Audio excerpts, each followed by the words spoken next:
Oke, Assalamualaikum warahmatullahi wabarakatuh. Kita lanjut materi lagi ya untuk mata kuliah data mining. Oke, di video sebelumnya kita telah bahas masalah metode data mining yaitu menggunakan metode a priori. Oke, untuk sekarang kita masih bahas masalah metode pada data mining ya. Untuk sekarang ini yang akan kita gunakan yaitu algoritma Dijkstra.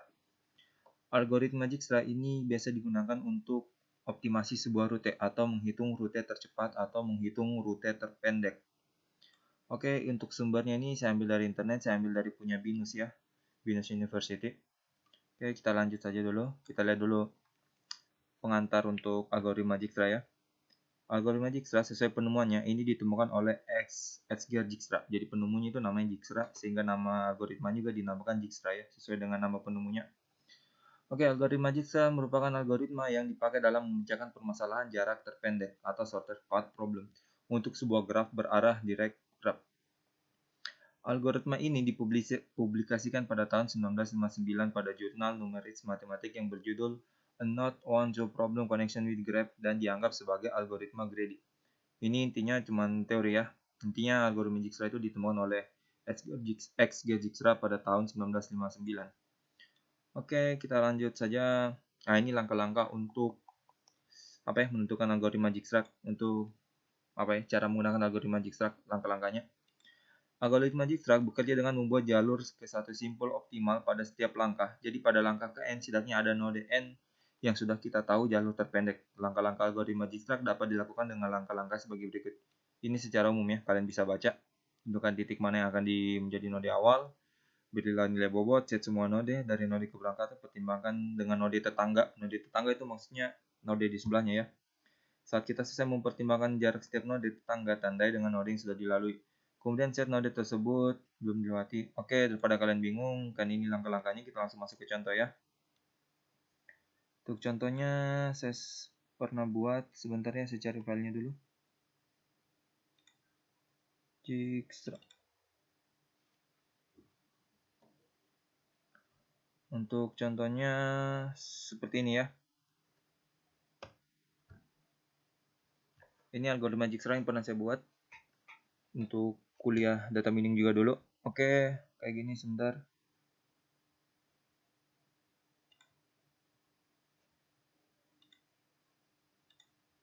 Oke, misalkan ini kita berasal dari titik A ya. Titik A. Kita ingin pergi ke titik J. Kita akan ke sini, ke titik J. Lihat, dari A ke J ini ada banyak rute yang bisa kita lewati ya. Bisa menggunakan rute AK, lalu ke L, lalu ke M, lalu ke N, lalu ke O, lalu ke P, lalu ke I. Atau bisa menggunakan rute A ke B, B ke C, D ke C ke D, D ke G, H ke I, lalu I ke J. Atau bisa melalui rute juga A ke B, tapi B ini ke E, E ke F, F ke G, G ke H, H ke I, baru H ke J. Jadi ini nanti kita ini punya 3 rute ya. Bisa A, K, L, M, N, O, P, J, atau A, B, C, D, G, H, I, J. Atau A, B, E, F, G, H, I, J. Jadi di sini kita akan membuat kita akan menghitung rute tercepatnya. Kalau untuk metode Dijkstra dia ini sederhana ya. Metode paling sederhana dalam mengukur sebuah optimasi rute. Sebenarnya dalam mengukur sebuah optimasi rute atau menghitung rute terpendek itu banyak metode yang bisa digunakan selain Dijkstra. Ada metode Floyd, ada Astar, tapi yang paling umum digunakan ini adalah metode Dijkstra ya, yang paling sering digunakan oleh orang. Oke, kita lanjut saja. Sebenarnya sederhana caranya itu. Kalian tinggal jumlahkan saja bobot-bobot yang ada. Nah, untuk penentuan bobotnya ini tergantung dengan studi kasus yang kalian akan teliti nanti. Atau studi kasus yang akan kalian dalami. Untuk kasus yang ini, saya teliti sebuah jalan raya. Ini jalan raya di Jogja ya. Saya teliti bobotnya ini, dia tuh nilai VCR. Tapi kita nggak bahas nilai VCR ya. Intinya kalian bobotnya ini terserah ya dari mana asalnya. Bisa saja bobotnya ini bernilai jarak. Misalkan dari A ke K ini jaraknya 0,6 km. Kemudian K ke L ini jaraknya 0,87 km.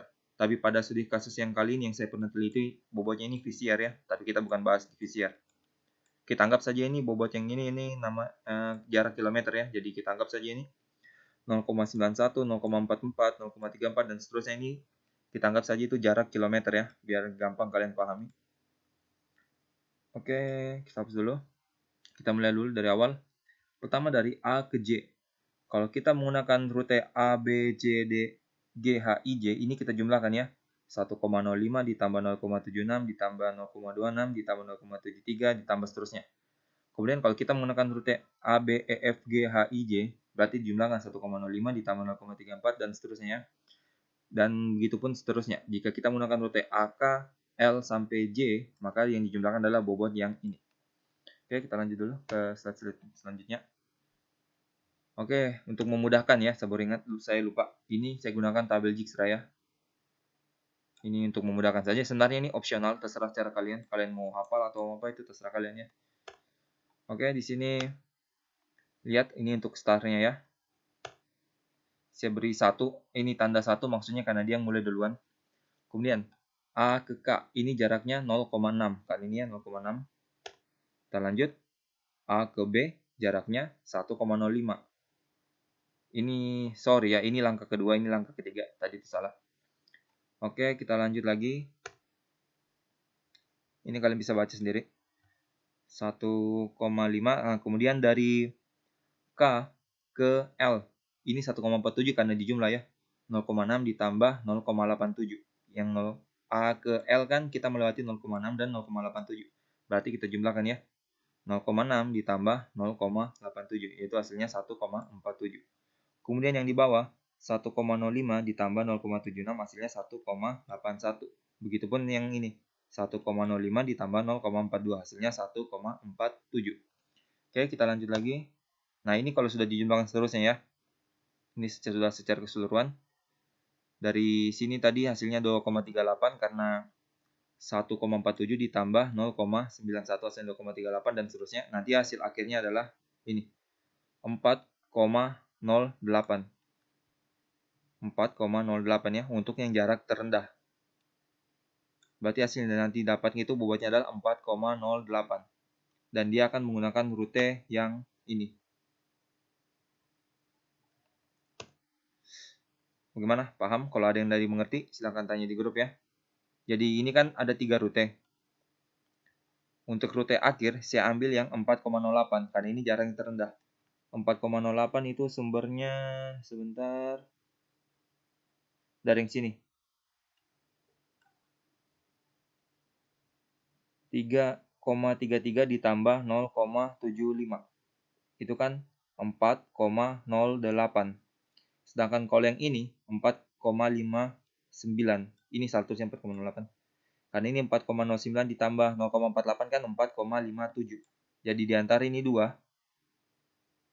di antara jarak yang di antara 4,08 dan 4,57, saya ambil 4,08. Nah, kemudian ini kan sumbernya dia jalan bercabang.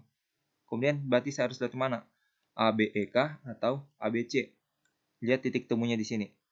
Di sini 2,49. Berarti saya ambil yang 2,49. 2,49 itu dari mana? Dari 2,07 ditambah 0,42. Berarti otomatis jalur yang akan dilalui adalah yang ini. A, B, C, D, G, H, I, J. Oke, kayak gini jadinya. Ini sudah berwarna merah.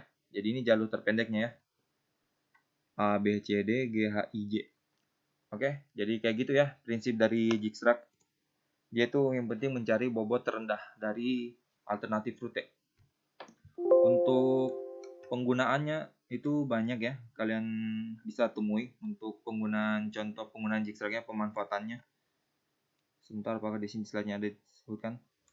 Intinya, kalau untuk manfaat Dijkstra itu sendiri, misalkan kita ingin, kalian sudah belajar jaringan kan? Di situ kalian pernah belajar masalah crimping data, crimping kabel jaringan lah. Di situ kan biasanya kalau kita menginstalasi, pasti kan kita membutuhkan banyak kabel kan. Nah, di situ kita bisa memanfaatkan metode Dijkstra untuk membuat sebuah alur kabel yang sesederhana mungkin atau sependek mungkin, tapi optimal. Jadi itu banyak penggunanya algoritma Dijkstra, bukan cuma untuk mengukur jalan terpendek, tapi banyak digunakan dalam kehidupan sehari-hari. Untuk contoh lainnya kalian bisa cari di internet saja. Oke, sampai sini. Kalau ada yang ditanyakan, silakan share pertanyaan di grup saja ya. Saya kira. Assalamualaikum warahmatullahi wabarakatuh.